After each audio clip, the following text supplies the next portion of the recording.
मैं आपका chemistry teacher Umesh. आज मैं क्लास 11th का चैप्टर एटॉमिक स्ट्रक्चर, इसका एक इम्पॉर्टेंट टॉपिक है क्वांटम नंबर्स। तो क्वांटम नंबर्स क्या होते हैं, इनको कैसे कैलकुलेट करते हैं, आज अपने इस वीडियो में मैं समझाऊंगा आपको। तो सबसे पहले क्या करना है, क्वांटम नंबर समझने के लिए हमको एटम को समझना होगा। तो मैंने बता रखा है पहले से कि एटम के बीचों बीच में न्यूक्लियस होता है। एटम के सेंटर में न्यूक्लियस, उसके चारों ओर सेल्स,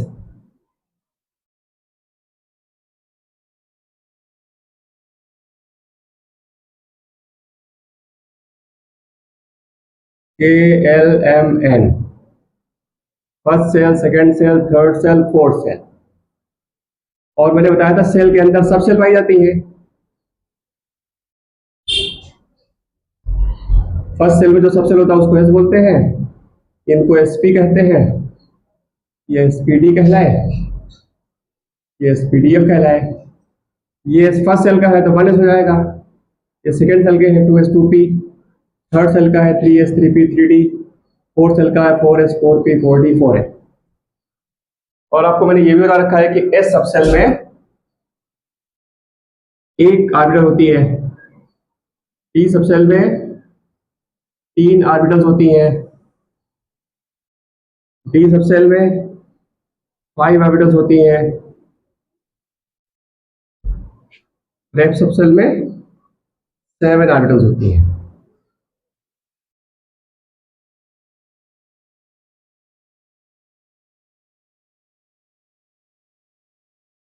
तो 1 ऑर्बिटल, 3 ऑर्बिटल, 5 ऑर्बिटल और 7 ऑर्बिटल। इलेक्ट्रॉन कैसे फिलअप करेंगे, तो फर्स्ट सेल में 1 इसमें 2 इलेक्ट्रॉन फिलअप करते हैं, एक क्लॉकवाइज एक एंटी क्लॉक। टी में 6 फिलअप करने होते हैं, तो कैसे फिलअप करेंगे, पहले इलेक्ट्रॉन एक एक करके भरे जाते हैं, फिर उसके बाद पेयरिंग होती है। ये होल्स रूल होता है। टी में 10 भरने होते हैं, तो इलेक्ट्रॉन सिंगली फिल्ड है एंड देन पेयरिंग। इस तरीके से हम लोग कर सकते हैं।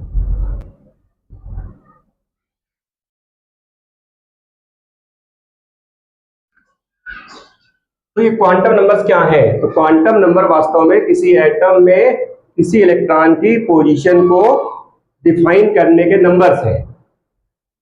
तो इन नंबर की सहायता से हम किसी भी एटम में किसी भी इलेक्ट्रॉन की पोजीशन, एनर्जी वगैरह को डिफाइन कर सकते हैं। प्रिंसिपल क्वांटम नंबर को शो करते हैं एन से, एंगुलर मोमेंटम क्वांटम नंबर को एल से, मैग्नेटिक क्वांटम नंबर को एम से, और स्पिन क्वांटम नंबर को एस से। तो ये प्रिंसिपल क्वांटम नंबर हिंदी में क्या बोलते हैं, मुख्य क्वांटम संख्या। एंगुलर मोमेंटम क्वांटम नंबर, इसको बोलते हैं हिंदी में एजीमुथ क्वांटम संख्या या दिगंशी क्वांटम संख्या। इसको बोलते हैं चुंबकीय क्वांटम संख्या, इसको बोलते हैं चक्रण क्वांटम संख्या। बाकी इंग्लिश में लिखा हुआ है। और एन क्या शो करता है, एन इलेक्ट्रॉन के कोष को बताता है, यानी शेल को बताता है, और ये उपकोष को बताता है, यानी सब सेल, और ये ओरिएंटेशन ऑफ ऑर्बिटल को बताता है, यानी ये ऑर्बिटल को डिफाइन करता है। और एस जो होता है इलेक्ट्रॉन के स्पिन को शो करता है। इलेक्ट्रॉन क्लॉकवाइज रोटेट कर रहा है कि एंटी क्लॉकवाइज रोटेट कर रहा है, ये डिफाइन करता है। तो इस तरीके से 4 नंबर की रिक्वायरमेंट होती है जब हमको किसी एटम में किसी इलेक्ट्रॉन की पोजीशन को डिफाइन करना होता है। तो मैं इनको कैलकुलेट करना सिखाता हूं, आप लोग इनको लिख लीजिएगा। अब एक क्वेश्चन लेकर के मैं आपको समझाता हूं। जैसे मैं क्लोरीन एटम के लास्ट इलेक्ट्रॉन की क्वांटम नंबर निकालने जा रहा हूं। क्लोरीन एटम के लास्ट इलेक्ट्रॉन की क्वांटम नंबर, तो क्लोरीन का एटॉमिक नंबर कितना होता है 17। इसका configuration 1s2 2s2 2p6 3s2 3p5।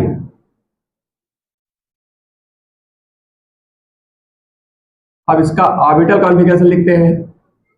तो 1s में एक ऑर्बिटल, 2 इलेक्ट्रॉन फिलअप कर देंगे, 2s में 2 इलेक्ट्रॉन, p में ऑर्बिटल कितनी होती है 3 इलेक्ट्रॉन, 6 फिलअप करिए ऐसे, ps में एक ऑर्बिटल 2 इलेक्ट्रॉन, 3p में 3 ऑर्बिटल्स होती हैं, इलेक्ट्रॉन 5 फिलअप करने हैं, तो 1 2 3 4 5, ये लास्ट इलेक्ट्रॉन है। क्लोरीन का लास्ट इलेक्ट्रॉन पहले यहाँ भरा गया, फिर यहाँ, फिर यहाँ, फिर यहाँ, तो अब इसके बाद इसमें कैसे फिलिंग होती है, पहले ये भरा जाता है, फिर ये, फिर ये, फिर ये, फिर ये। तो क्लोरीन एटम का 17वां इलेक्ट्रॉन या लास्ट इलेक्ट्रॉन ये वाला हो गया। ये px ऑर्बिटल है, ये py है और ये pz ऑर्बिटल है। तो अब हम निकालने जा रहे हैं n का मान। n क्या है? प्रिंसिपल क्वांटम नंबर, अभी आप समझ चुके हैं, लिख चुके हैं। तो n वास्तव में क्या शो करता है? एटम के शेल को शो करता है, यानी इलेक्ट्रॉन किस सेल में है। तो इलेक्ट्रॉन आपका यहाँ पे p उसमें है, 3p में है, 3p। और 3p जो होता है वो बिलोंग करता है किसको? यहाँ 3d है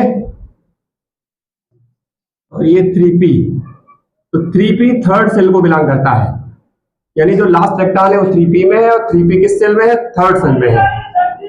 तो n की वैल्यू जो होगी कितनी हो जाएगी? 3 हो जाएगी। और l क्या है? Azimuthal quantum number. l को कैलकुलेट करने के लिए फार्मूला लगाएंगे। इसका फार्मूला क्या होता है? किसी n के लिए l के मान 0 से लेकर n-1 तक होते हैं। For any given value of n, L can have all integral values starting from 0 to n-1। अब यहां पर n की वैल्यू 3 है, तो 0 to n-1, n की वैल्यू 3 -1, ये हो जाएगा 0 से 2 तक, यानी 0 1 और 2, 0 to 2 यानी 0 1 2, 3 वैल्यूज आएंगी। 3 वैल्यूज क्यों आएंगी? क्योंकि थर्ड सेल में 3 सबसेल होती हैं। तो 3s के लिए 0, 3p के लिए 1 और 3d के लिए 2। तो इलेक्ट्रॉन तुम्हारा यहाँ 3p में है, इसलिए l की वैल्यू हो जाएगी कितनी? 1। अगर यही पूछा जाने वाला इलेक्ट्रॉन 3s में होता तो l की वैल्यू 0 लगा देते। अगर d में होता तो l की वैल्यू जो होती वो 2 होती। फिलहाल यहाँ पे जो इलेक्ट्रॉन पूछा जा रहा है क्वेश्चन में वो हमारा py 3py में है और 3p थर्ड सेल में, तो n की वैल्यू 3 हो गई, l की वैल्यू 1। तो p ऑर्बिटल में जब इलेक्ट्रॉन होगा, s में होगा तो l की वैल्यू 0 होगी, p में होगा तो 1 होगी और d में होगा तो 2 होगी। अब निकालते हैं m, मैग्नेटिक क्वांटम नंबर, चुंबकीय क्वांटम संख्या। तो इसको निकालने का फार्मूला क्या है? किसी l के लिए m के मान -l से +l तक 0 सहित होते हैं। For any given value of l, m can have all integral values starting from -l to +l including 0। तो आप m की वैल्यू कैसे निकालोगे? -l से +l तक, यानी -1 to +1 इंक्लूडिंग 0। तो 3 वैल्यू आएंगी। 3 वैल्यू क्यों आएंगी? क्योंकि p सबसेल में 3 ऑर्बिटल्स होती हैं। तो -1 हो जाएगी px के लिए, ये 0 यहाँ पे +1, 3 जो वैल्यू आई वो यहाँ लगा दी जाएगी। इलेक्ट्रॉन आपका कौन लास्ट वाला है? ये वाला py में है। py में होगा तो m की वैल्यू जो है 0 हो जाएगी। इसके लिए m की वैल्यू 0 और s की वैल्यू सिंपल निकाल सकते हो। पहले इलेक्ट्रॉन के लिए +1 × 2 मानी गई और दूसरे के लिए -1 × 2। अगर इलेक्ट्रॉन क्लॉकवाइज रोटेट करेगा तो +1 × 2 और वैसे -1 × 2। तो ये अपोजिट वाला इलेक्ट्रॉन है पॉजिटिव साइड में, तो s की वैल्यू -1 × 2 हो जाएगी।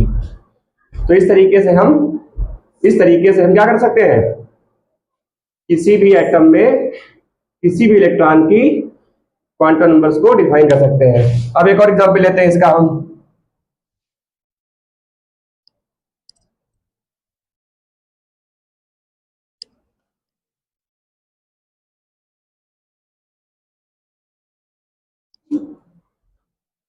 अब एक क्वेश्चन ये लिखते हैं, निकिल एटम के लास्ट इलेक्ट्रॉन की क्वांटम नंबर निकालते हैं। तो निकिल का atomic number 28, configuration 1s2 2s2 2p6 3s2 3p6 4s2 3d8। तो निकिल का लास्ट इलेक्ट्रॉन कहाँ होगा? डी में होगा। तो डी सबसेल में 5 ऑर्बिटल्स होती है, बना देंगे ऐसे 8 इलेक्ट्रॉन फिलअप करने। तो इलेक्ट्रॉन पहले सिंगली फिल्ड किए जाते हैं ऐसे, फिर पेयरिंग, ये 8 हो गया। तो यही है आपका लास्ट इलेक्ट्रॉन। तो इसके लिए वैल्यू आपको चारों क्वांटम नंबर की वैल्यू निकालनी है, यानी एल निकालना है, एम और S. Principal quantum number, azimuthal quantum number, magnetic quantum number और स्पिन क्वांटम नंबर। मुख्य क्वांटम संख्या, दिगंशी क्वांटम संख्या, चुंबकीय क्वांटम संख्या और चक्र क्वांटम संख्या। तो एन क्या बताता है? मैंने बताया था भाई, एन आपको बताता है सेल को, कि इलेक्ट्रॉन जो है वो किस सेल में है। तो इलेक्ट्रॉन तो आपका 3D में है, और 3D किस सेल को बिलोंग करता है? थर्ड को। तो एन की वैल्यू हो जाएगी 3। एल की वैल्यू निकालने का फार्मूला बताया मैंने, for any given value of N, L can have all integral values starting from 0 to n-1। जो भी वैल्यू इनकी होगी उसमें क्या करना है? 0 to n-1 कर देना है। तो 0 to 3-1 मीन्स 0 to 2 0 1 2। ये एस के लिए, ये पी के लिए और ये डी के लिए। इलेक्ट्रॉन आपका कहां पे है? देखो थर्ड में क्या है? एसपीडी तो होता है, 3s के लिए 0, 3p के लिए 1, 3d के लिए 2। इलेक्ट्रॉन आपका इसमें डी ऑर्बिटल में है। तो यहाँ पे एल की वैल्यू कितनी हो जाएगी? 2 हो जाएगी। और एम निकालने का formula, for any given value of L, M can have all integral values starting from -l to +l including 0। तो -2 2 + 2, तो -2 से -1 0 +1 +2 5 वैल्यू आ जाएगी। और 5 वैल्यू क्यों आई? क्योंकि यहाँ पे 5 ऑर्बिटल्स है। -2 -1 0 +1 +2। तो यहाँ पे इलेक्ट्रॉन आपका इसमें ये लास्ट वाला है, तो उनकी वैल्यू कितनी हो गई? 0 हो गई। और एस की वैल्यू, पहला इलेक्ट्रॉन प्लस से बढ़ा दो, दूसरा वाला माइनस से बढ़ा दो, तो इसकी वैल्यू कितनी हो जाएगी? -a/2। तो इस तरीके से हम किसी एटम में सभी चारों क्वांटम नंबर की वैल्यू निकाल सकते हैं। चलिए एक और एग्जांपल है।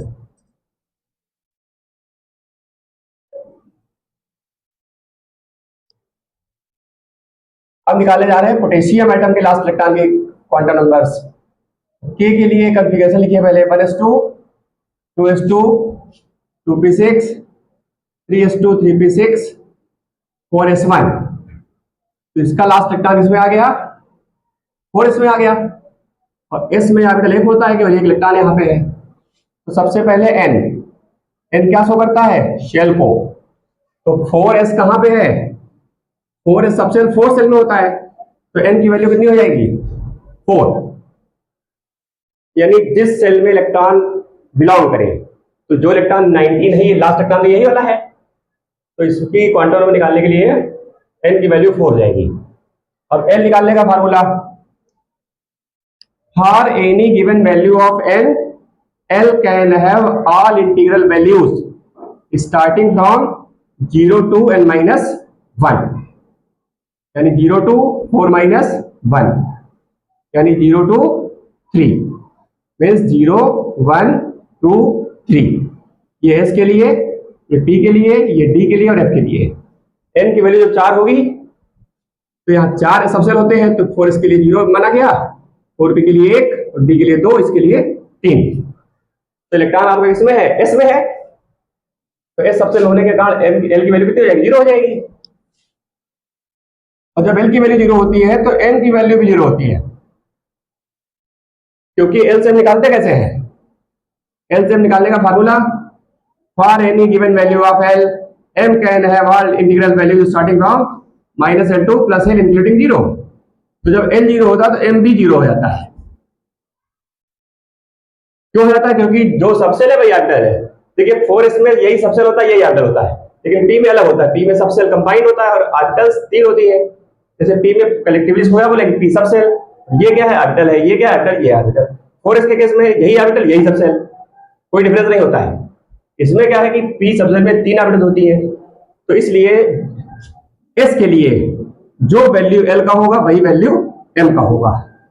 और s निकालने के लिए पहला इलेक्ट्रॉन प्लस से गुणा दो, दूसरा होगा माइनस से गुणा दो, तो s की वैल्यू जो हो जाएगी वो माइनस से गुणा दो हो जाएगी। तो इस तरीके से हम किसी भी एटम में किसी इलेक्ट्रॉन की चारों क्वांटम संख्याओं के मान निकाल सकते हैं।